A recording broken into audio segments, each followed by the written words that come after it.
Greetings, fanboys and fangirls. Jared here with another video review from Fanboys Forever. Today I'm going to be bringing you a review of the brand new Masters of the Universe Origins Point Dread and Talon Fighter. I guess you can count this one down as another item that I really didn't think that they would ever get around to in Origins, and I thought it was kind of a miracle that they ever got around to it in Classics, and I'm just really impressed that this has even happened, let alone being a mass market item. It's not some kind of Mattel Creations exclusive or anything like that. This is just available just generally from many different online retailers. I don't know if we're going to see this in stores or not, but it's really, really cool that this has happened. If you're not really sure what Point Dread and the Talon Fighter are, it's kind of an expansion to Castle Grayskull, as you can see in the art up there, which kind of is like a little add-on to the main tower. And it's also a vehicle, and so you really kind of get both in one.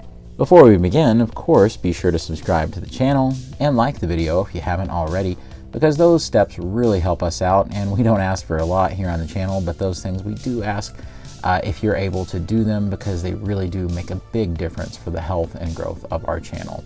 So with that out of the way, let's begin. Let's go ahead and definitely not overlook the box art. Once again, it's just an incredible painting that we have, and this one is really large and combines several different elements together, including the Roton vehicle. So I'm really glad to see that. Of course, it has the retro play burst right there, which we see on a lot of Origins stuff. I also really like the painting of the Talon Fighter itself and He-Man on the inside, which is really cool. I'm glad that they paid special attention to Castle Grayskull, kind of showing you what the castle looks like once you have the add-on in there, and I like that Zodak is in the back with He-Man, so that's kind of cool. On the side, we have a really interesting character. Let me know in the comments if you know exactly who this character is supposed to be, riding a pterodactyl here, and so I'm curious about this, not 100% sure. On the other side, we actually see Teela riding Battle Cat and Evil Lyn on Panther, so I think that's really cool. It's also interesting that it looks like Teela might have more blonde hair than anything here, so that could be a variant that we see pretty soon. There's also some hidden art at the top there, and it talks about how there's the outpost, Talon Fighter with this funny kid art, kind of looks like Jake Lloyd from episode 1, and it talks about the battle station at the top. On the back, we kind of just have the little cross-sell of the most recent wave. Shows you some things that you can do with the base and the Talon Fighter itself. At the top, we have more beautiful artwork. You can see over here we have Skeletor on the Roton, and we have He-Man and Teela flying, with Stratos close behind. If this helps you at all, at the bottom we have this and the UPC and barcode. It's worth noting that this comes in at just about $40, and I got mine from Amazon, which just started shipping out the pre-orders on this thing. Unfortunately, it isn't in perfect condition because they just kind of cram this into a box. Trust me, yours, if you get it from Amazon, will be like crammed like this, and just to use a small box as they can. So just be aware of that. I open everything and throw boxes away in most cases, so it doesn't really matter to me, but be aware of that if you're someone who collects things in the box. All right, let's get them out. It kind of comes in this cardboard shoe box that's like on the inside, and you open it up, and it's a ton of disassembled pieces, and everything's wrapped up in like tissue paper. I'm actually kind of amazed they were able to break this thing down as small as they were so that they could fit it into this really little box.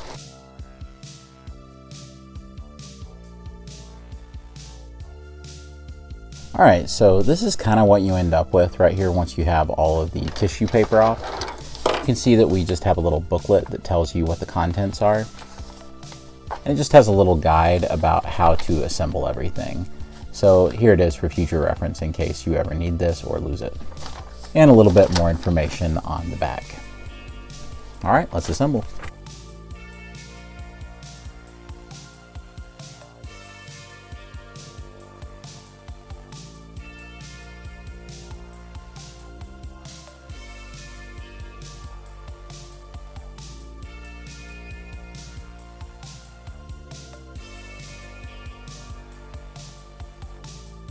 Alright, and here we have it, the Talon Fighter and Point Dread. There's so much to discuss here, so let's just get right into it. First of all, this is kind of the ultimate configuration that you can do, and I have these two extra pieces to the side that we'll get into a little bit later. You're basically using the outpost down here, point dread piece right here, and the Talon Fighter itself right up here. And so you've got all three of these components locked in together. When you do this, it's kind of everything that you can assemble is put together into one. So you have the ship up there, you have the little Castle Grayskull attachment here, and down here you have the actual outpost. This is definitely a cool way to display it, and especially if you don't have Castle Grayskull, I think this is a great way to do it. But we're going to break down each one of these individually. Let's take the Talon Fighter off, and then that would leave you with the outpost and point dread down here just together. And you can see that it just kind of combines into one thing. And if you take just a standard figure, like say your basic He-Man right here, it's not quite large enough for one of them to stand inside of it, which I think is pretty disappointing. I think that it should, to me, be just the perfect size for a figure to stand inside of it. And instead, it's like a little cave, and in order to get a figure in here, maybe if you like got them way down like this, maybe, and even then, it's an incredibly tight fit, and it doesn't really necessarily work. You can sort of get them like squat way down in there, and I just think that this isn't really what you're meant to do. But it should have been an option, so I hate that you can't do that. Instead, if you remove this,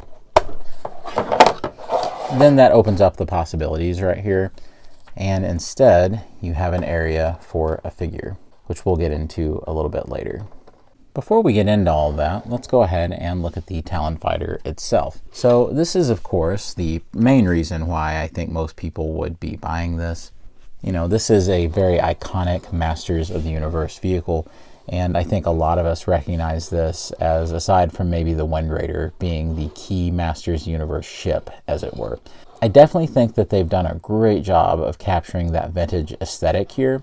I especially like how shiny and glossy that we have the talons down here, the actual legs of the fighter, which you saw me attach earlier. And I like all the sculpting that they have, and then the actual beak piece right here.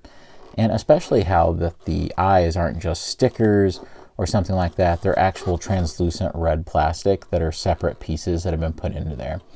You can also see these really nice kind of cherry red wings. And there's some really good sticker placement on this. They've done a really good job with the sticker placement. Typically in the past, we've seen some really bad sticker placement before, and so I'm really glad that they've really upped the ante on the stickers on this. However, there are some other things that they didn't do so great on, and I want to go ahead and get this out of the way right at the beginning. I have no idea what this is right here. I guess something bad happened in the factory paint-wise, and you can see it almost looks like, you can see in the light, it looks like some kind of impact hit it right here. And they okayed it to just go on. And personally, I really don't think this is okay right here. I think this is a really, really bad blemish right there on the front. So bad, in fact, that I'll probably attempt to get a replacement of some sort and see what they can do for me on that, which I hate to do because I think the stickers turned out really good on the interior. So I hate to roll the dice on that, but I also don't want this big paint chip right here on the front, so that really dampens my enthusiasm for the whole thing. You can see that there are transparent plastic windows right there, which are really nice, and they turned out a lot better than, say, like the Classics version of those windows did, and we'll get into that a little bit later. Just put your finger in there and you can open it up. And you can see on the inside that we kind of have two spots for figures to be in. I really like all the details that the stickers give right here, especially how we have kind of a medical bay back here. And then we have some control panels on the sides, and I think those are really nice. So I actually think the stickers turned out really well. I especially like that they, instead of just having a big general area where figures are just going to flop around, it's this kind of segmented cockpit that shows you pretty clearly where you would put the two figures. So say for instance, we'll go ahead and test that out right now and see how well that can fit. I know that I can put He-Man right here, and that works pretty well. And then we'll go with what they've shown with Zodak being the co-pilot right here. And his feet That's not gonna work. It almost looks like what they want you to do is take the feet and have them kind of slide in under He-Man where he's elevated right there, whoever you have in the front. And with a little bit of finagling, I mean, it looks like that's gonna work out pretty well. And sure enough, yeah, I'm really pleased with that.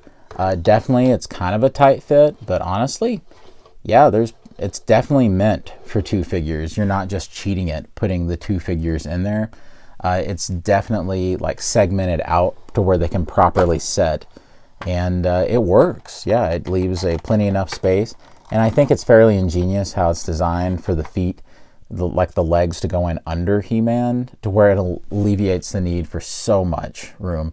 So that works really well, actually. Yeah, I'm really pleased with that. And then we'll get into a modular aspect of this vehicle, and that's what you can do with the top. Right now we have this gun turret piece right here, which looks pretty good. We definitely have some weird molding going on here, where you can almost see a separation in the mold up here, but of course, you know, that's going to happen sometimes with this stuff. It is well sculpted, at least, and you can turn it all the way around. You can, though, unplug that, and just so that you can see, it does have a sunroof with kinds of techie details right there. And you have an alternate piece that you can use, and it's this radar dish. Now, me personally, I've always liked the radar dish more than the turret. I think it's just because I can see more of the vehicle. It's not being covered as much. So that's just a personal preference kind of thing for me. I just think it looks more correct that way. The radar dish can also go on the outpost down here if you so desire, and that looks pretty decent. Just put it right there, and I guess you can say that they're surveying the area and kind of keeping track of different things. However, I kind of like putting the gun turret placement on here because I think that this would be much more of a defense position because of the rocks in the front. So if you want to have man-at-arms or any of the Royal Guard right here, I think that looks pretty good. And it's kind of just a gun placement for them. And it definitely makes this down here make more sense as if it were controls for the gun. And that way it's not, you know, meant to be this big computer that they're supposed to stand eye to eye with. Because I think when you look at it like that, it doesn't make any sense why it's so low. But being like the bottom part of a gun, that just makes more visual sense to me. So I actually think this looks really nice. Going back to the castle hookup itself, which we're about to check out, you can see that at the top, you don't have to use this. So if you didn't want it to have the perch, it could just look like this.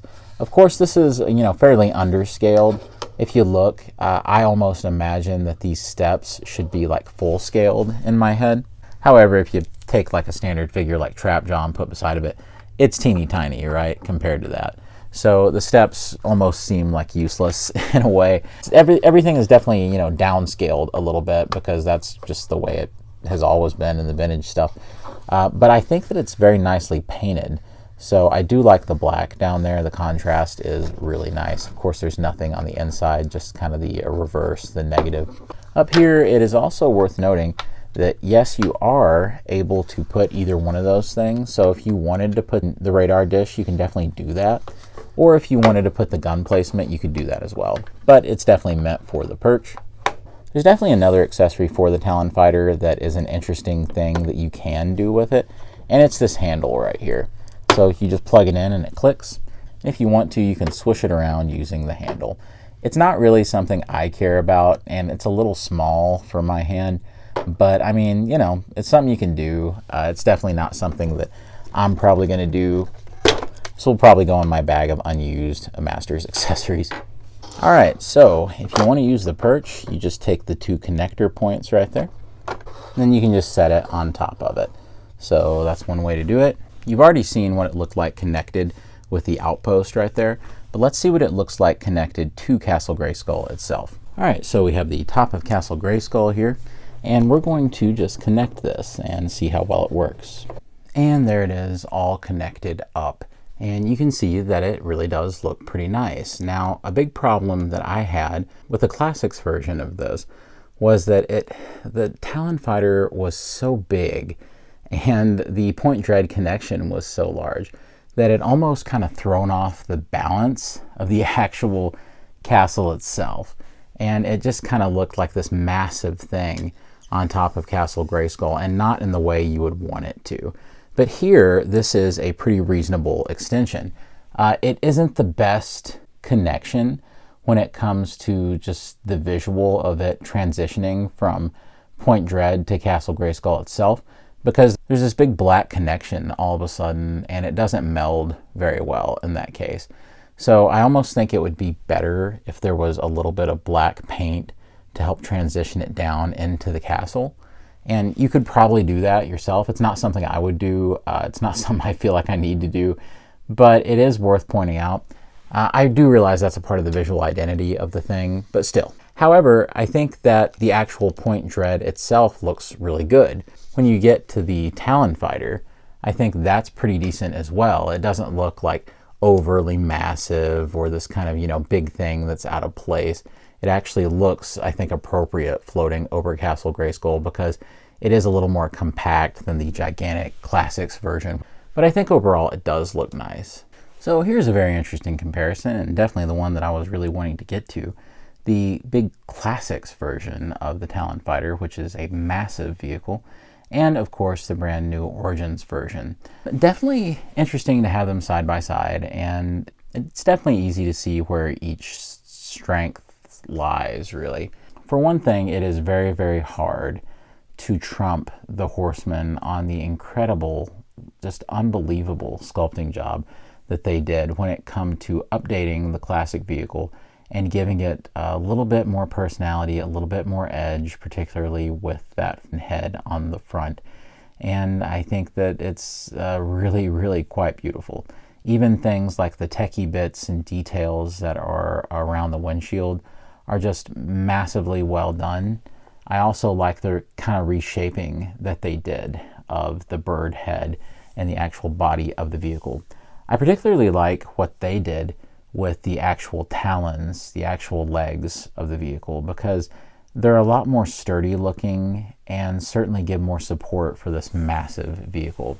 They also took the wings and made them much more prominent, which led to some issues with the actual construction of the thing, because some of them had to be rubber and some of them are hard plastic, and that means that that kind of plastic dust that gets on a lot of Mattel stuff, like rubbery parts, is starting to happen on the edges, and I'm sure I could take a wet washcloth and just get some of that off, but it's kind of hard just to dust off. Looking at the sides of the vehicles, this is where there's much more of a difference, I think. I think head on, it just looks like, okay, well, the classic one is taller, and that's kind of it. But looking at the side, you can see a massive difference in length and height. And you can see that it's just so much longer over here, and it's not just taller, it's just a much more massive footprint of a vehicle. This is also a good time to point out things like this just being a straight up sticker, which is, you know, it's a nice illusion when you're looking at it from this angle. And this is completely sculpted and painted in. Also, all kinds of extra engine parts, and the turrets are much more prominent on the Classics version. They're very small over here with the Origins version.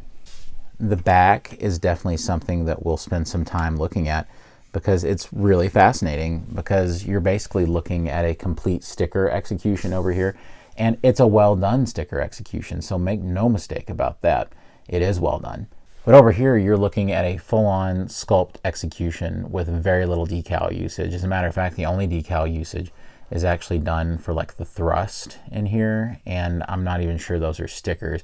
It's almost like they're factory applied decals of some sort. Everything else is actual, like these grates are sculpted and all these little pieces. And this is just, you know, a picture. It's just a sticker over here. And there's nothing wrong with that. But it is quite incredible to see all of that just brought to life. And as we saw earlier, this was lots of sticker execution. We have lots of sculpt execution. Now, I will say that this cockpit is really, really hard to open. Almost feels like it's going to break back there these days. And I think it was always difficult to open, but as it's getting older, I think that things are getting like more stuck in there, and it really makes me uncomfortable with this hinge back here. So I don't know what's going on. It's something I probably need to work on and put some machine lubricant or something in. But there are stickers on the inside of this thing, but most of it is sculpted, and it has two big giant seats for the figures to be in. And some of these are decals on the front too. But like I said, my cockpit's not quite wanting to cooperate right there. Now, I will say that one area where I do prefer the Origins one is just the actual cockpit itself in a way. Because if you look, there's all kinds of weird, like, you know, smudges and things on the glass here. And this was actually the second one I had, because the first one had all kinds of like scratches on it that I got from Mattel. So I actually had to send it back to Matty Collector, and they had to send me a new one. It was a whole ordeal. But this one, it's all clear, and the canopy works so much better. So it's a little bit better in terms of execution and function. Plus, even though I'm definitely not going to get out my Classics Castle Grayskull, which I have in another room, and it already has Point Dread attached to it, so I'm not going to fool with all that. This thing looked way too big for it, and it just wasn't quite proportional, and it was kind of heavy for it. Even though it stayed, it was just kind of rough. I suppose if you're just looking at cohesiveness, this is the one you want. Price, this is the one you want. But this is undeniable over here. The unbelievable sculpt execution that the Horseman did, it's timeless, and it's never going to be beaten in terms of a Talon Fighter. So it's unfortunate that it's kind of an unwinnable battle for another Masters Talon Fighter to go up against this thing, the likes of which we'll probably never see again in Masters. Show is dead, long live the show. It was a good one. But here we have the Netflix CGI Talon Fighter. And I really like this vehicle. I got it for dirt cheap, so I can't say that I was a massive supporter of it or anything. But because I got it for so cheap, and you can use it with your Origins, it's in the same scale. This is so well designed, and it's just really exciting, some of the extra design stuff that they've done and all of the great sculpt things. It's really quite an injustice that this toy did as poorly as it did. It definitely wasn't for lack of trying on Mattel's part, because this thing is awesome. So if you've not got one, get one for cheap while you can, because it's a beautiful vehicle. But it is nice to see them side by side. This is a much more low vehicle, and even though the canopy is of a similar size, it's really only meant to fit one figure, I think. And it's just kind of cool to see them right alongside each other. I think most of us would probably agree that the Wind Raider is probably the more iconic of these two vehicles, but I think they're both two sides of the same coin, that they're both very iconic, and they're not all that dissimilar in size right here.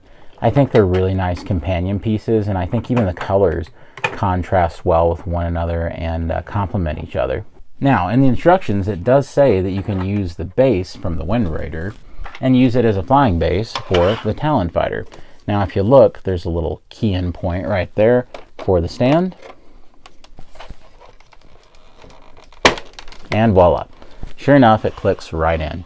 And you get a really nice display with it just kind of floating like that. So definitely don't overlook this as a legitimate option for you to display this thing, especially because, keep in mind, the Talon Fighter display stand has the ability to lock into different positions like this. So you can definitely get something more dynamic in your displays using this. And it's a really beautiful thing. I think it looks great. One final vehicle comparison I'd like to do is with the Roton right here, just so that we can see a bad guy vehicle for the Evil Warriors. And I think these look really nice together. They're of a comparable size. And I think that the Talon Fighter carries on the tradition of Origins vehicles of being kind of more manageable, kind of squat-sized vehicles, which are still plenty large enough for the figures. Yeah, definitely a win to see them both together. I definitely think this is a really fun set for $40. You're getting a really decently sized vehicle, a really nice little Point Dread extension for the castle, and a really nice little outpost that you can use with figures like Man-at-Arms or your castle guards. However, not all is perfect in the land of Eternia with the Talon Fighter. I really think that it would have been nice if they could have expanded the size of this, especially for $40, since there is no included figure here. I think it would have been great if this would have been a little taller, because it's kind of hard to justify exactly what the computer stuff is doing so low to the ground. Of course, I think the big problem here with my particular sample is this big kind of notch on the paint where it looks like it's been damaged and the paint has taken a real beating in this spot. So it's something that I'm probably just going to go ahead and see if I can get a replacement for, because I think that it's kind of ridiculous that there's this huge blemish. it really detracts from it. It's not something that I could reasonably fix on my own, where it looks like that they've done some spray work or shading right here. Who knows? Maybe this isn't the only sample like this. Maybe a bunch of them are like this. I hope not. But it's certainly troublesome that that's something you have to deal with. And I think that's the biggest problem. Other than that, I think in a perfect world, this would have included a figure. I'm not really sure what figure it would have included. Maybe some kind of Eternian palace guard of some sort. But whatever it would have included, I think would have been great. But for $40, clearly they're trying to keep the price low, and I think including that figure would have bumped that price up a little bit. And it's a pretty decent set for what you're getting here, with the little outpost and Point Dread itself and the Talon Fighter. And it has all sorts of great play features, like the ability to put it in the Wind Raider flight stand. I think that's really nice. And also the ability, like you saw at the beginning of the review, to put all three components together. And once you do, you kind of have this super configuration where everything is all together. So I think that these are all great options, and it definitely gives you a ton of different ways to display this thing. And not least of all, being on Castle Grayskull itself is also a great way to display it. It does a fine job of seating two figures, and although they're snug, it feels like that's the amount that's supposed to be there, which I think is a great thing for this kind of product. And you even get the little handle thing that you can plug into it to use as kind of a swooshing device.